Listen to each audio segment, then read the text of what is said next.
Shalom keluarga damai, bagaimana liburannya? Semoga Bapak, Ibu, dan Saudara benar-benar refresh setelah rehat sejenak dari kerutinan sehari-hari.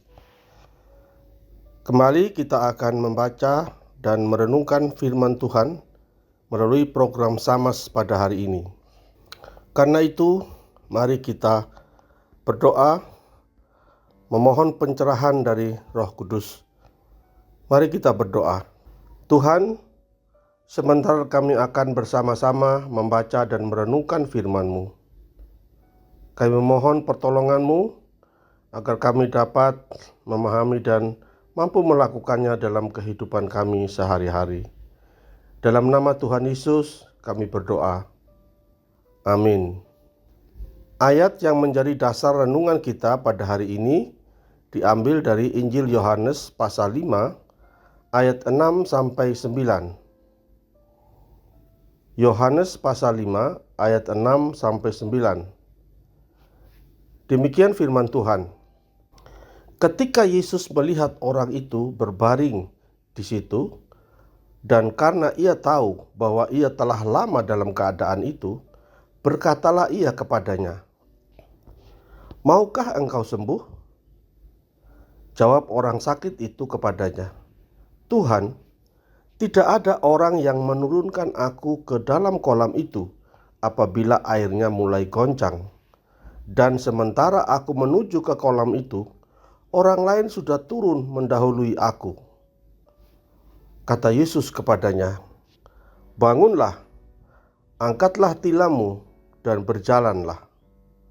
Dan pada saat itu juga sembuhlah orang itu. Lalu ia mengangkat tilamnya dan berjalan. Tetapi hari itu hari Sabat. Sobat Samas yang terkasih, dalam ayat yang baru saja kita baca tadi, dikisahkan bahwa Tuhan Yesus bertemu dengan seorang yang lumpuh selama 38 tahun dan terbaring di dekat kolam Bethesda. Kolam Bethesda adalah kolam yang memiliki 5 serambi. Menurut tradisi, kolam itu sewaktu-waktu airnya akan digoncang oleh malaikat. Orang yang pertama masuk ke kolam saat digoncang itu akan sembuh. Karena itu, di setiap serambinya ada banyak orang sakit yang menunggu dan siaga, termasuk si lumpuh dalam bacaan kita tadi. Ketika Yesus melihat si lumpuh itu, Yesus bertanya, "Maukah engkau sembuh?" Pertanyaan ini terdengar agak aneh memang. Sesuatu yang secara logis Tuhan Yesus pasti sudah tahu, karena ia adalah Tuhan. Tetapi memiliki makna yang dalam. Yesus ingin mengetahui apakah orang itu sungguh-sungguh menginginkan kesembuhan atau sudah menyerah pada keadaannya yang sudah 38 tahun menderita lumpuh. Logikanya tidak mungkin bisa menjadi yang pertama cebur ke dalam kolam tanpa ada orang yang peduli kepadanya. Namun jawaban si lumpuh sungguh menarik. Ia tidak langsung berkata, "Ya, aku mau sembuh, tolonglah aku." Tetapi justru menyampaikan keluhannya bahwa tidak ada orang yang membantunya masuk ke kolam saat air berguncang. Si lumpuh terlalu berfokus pada keterbatasan dan kegagalannya, sehingga ia tidak menyadari bahwa di hadapannya ada Yesus, satu-satunya yang peduli dan benar-benar dapat menyembuhkannya. Sebenarnya Yesus tidak memerlukan keluhan orang itu. Karena itu ia langsung berkata, "Bangunlah, angkatlah tilammu dan berjalanlah." Perintah ini tentu saja menuntut iman dan tindakan yang tanpa ragu. Orang sakit itu harus percaya kepada perkataan Yesus dan bertindak sesuai dengan perintahnya. Luar biasa, seketika itu juga orang tersebut sembuh dan berjalan. Ini menunjukkan bahwa kuasa Tuhan tidak terbatas. Tuhan bisa bekerja dengan cara yang tak terduga, bisa cepat, dan bisa juga lambat. Yang jelas, tepat pada waktu Tuhan sendiri yang tak dapat kita prediksi. Namun ada satu hal lagi yang sangat penting yang tidak boleh kita lewatkan. Setelah orang itu sembuh, ia harus meninggalkan tempat tidurnya dan berjalan.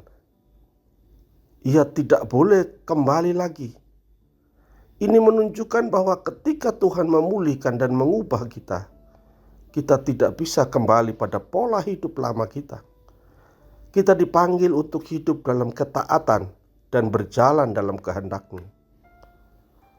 Kesembuhan sejati bukan hanya fisik, tetapi juga melibatkan perubahan hati dan pola kehidupan kita.